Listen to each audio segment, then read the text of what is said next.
Hey, what's going on everyone? My name is Sherwin, and in this video, we're gonna be talking about EV confessions. So I'm gonna let the cat out of the bag, as they say. So this is a series that I've been planning for a few weeks now.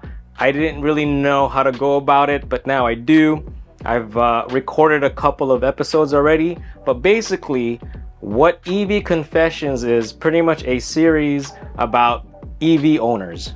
Initially, I was thinking about just doing Tesla, but let's do EVs. It's all about EVs. Don't care what brand you got, but let's just talk about it. And the reason why I thought about doing this series is because there's already a lot of videos, a lot of content about the electric vehicles, the EVs, all these cars. So everybody knows how good they are. Everybody knows how bad they are. Everybody knows a lot of stuff about the cars, right? Because there's a lot of content out there. But what about the owners? So I wanted to start a series where I go and talk to different owners. And in the beginning, I went and talked to family and friends and colleagues. I wanted to put the spotlight on the owners and less on the vehicle because I thought it might be interesting. They're going to be sharing stories about how they were able to make their decision, what they made their decisions like based on, what occupation. So I'm trying to give you guys more of an idea of who these people are who buy the EVs. They come from many different backgrounds, many different professions, and they drive EVs for different reasons. Now, I did my best, or at least I tried to do my best to get different types of EVs, but it's really hard because Tesla is the most popular simply because Tesla has been around, simply because the prices, the recent price decrease, a lot more people are buying Tesla. So, but I did try to get other owners, but most of the content I've gotten so far surrounds Tesla. But I think the stories behind the owners are also interesting. So I hope you guys give me a chance on it. The first couple of episodes is with my niece and my cousin, and then there's some with a couple of colleagues. I'm almost done editing the few episodes that I have, so stay tuned, keep an eye on it. And I really hope you enjoy seeing this different type of content from my channel. Also seeing someone else other than my face. So there'll be other people in the camera. But so far I'm having a good time. I think I had too much of a good time that I may have forgotten to do some things on some of the episodes, but oh well. So that'll just give me an opportunity to do another episode and do an update and follow up and all sorts of things. So I mean, that's what we do here in this channel. I just have fun, and I hope you guys are having fun watching the content that I put out.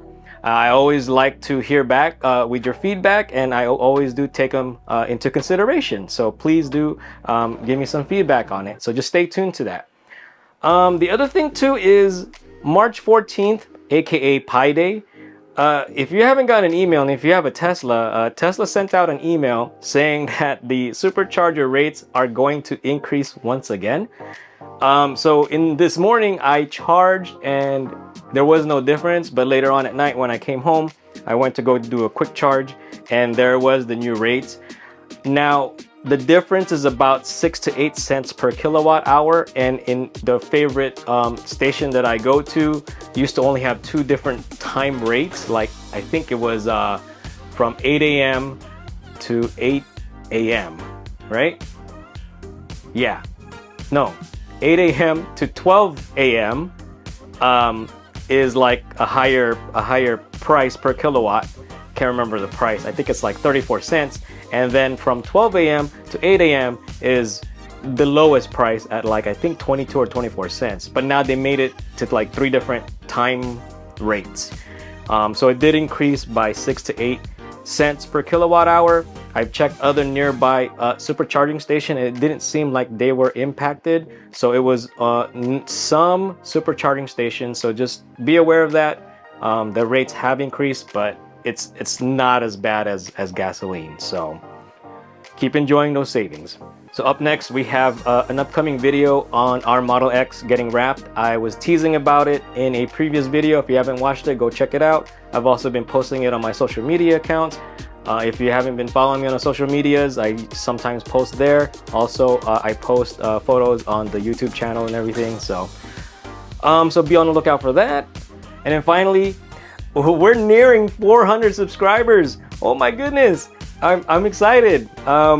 So I really appreciate all of you who have already subscribed or just providing input through the comments in the video below, or reaching out on social media, or sending me private messages on the different platforms. Really appreciate all of you. You may or may not notice, but I do respond. I do respond to everyone out there providing me feedback, good and bad. So I like the feedback. Thank you for all of that.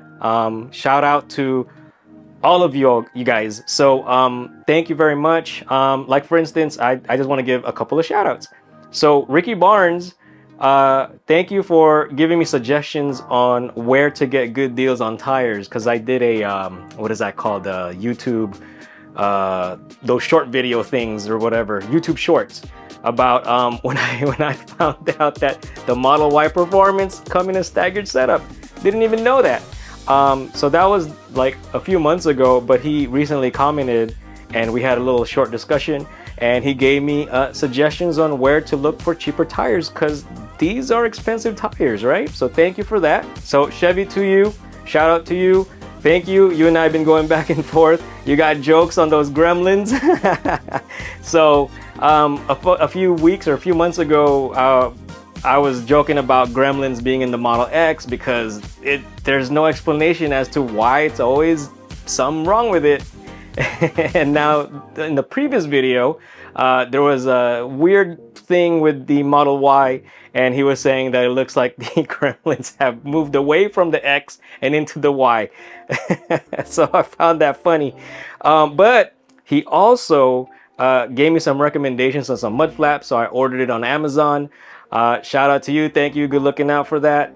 Also my bro Erwin and Keith Ferguson for, you know, pretty much voting on getting mud flaps from a previous video where I asked people like, hey, here's a picture of my car, same car but with mud flaps, and then here's my car without mud flaps. Let me know if I should get one. Now the other thing I didn't realize is, because of feedback from you guys, I didn't really realize that the mud flaps could also protect that part of the car from rocks kicking up. Didn't realize that. See, I'm not a carologist, but you know, yeah. So thank you for that. I really appreciate it. We've been having some weird weather in California. I think you call it rain. But so I want to install it, but just haven't found the time. I could do it in the garage, but as soon as the car rolls in, the floor is pretty much wet. So, and besides, if you're like me during rainy days, it's just, I just want to sleep, right? I just want to sleep. So hopefully the weather clears up. Probably do a video on it. It's probably not hard to install, but I just want to share with you my adventure in installing it. But yeah, nearing 400 as I'm recording this video. I'm happy. I appreciate it. Let's try to get 400 and more. So if you like my content, please do share with your friends and family. And I got nothing else but, oh, thank you very much. Can't wait to show you some more content. And if you like the video, please like. If you haven't subscribed, please subscribe, share with your friends. Let's enjoy our EVs, and thank you for watching. See you on the next video.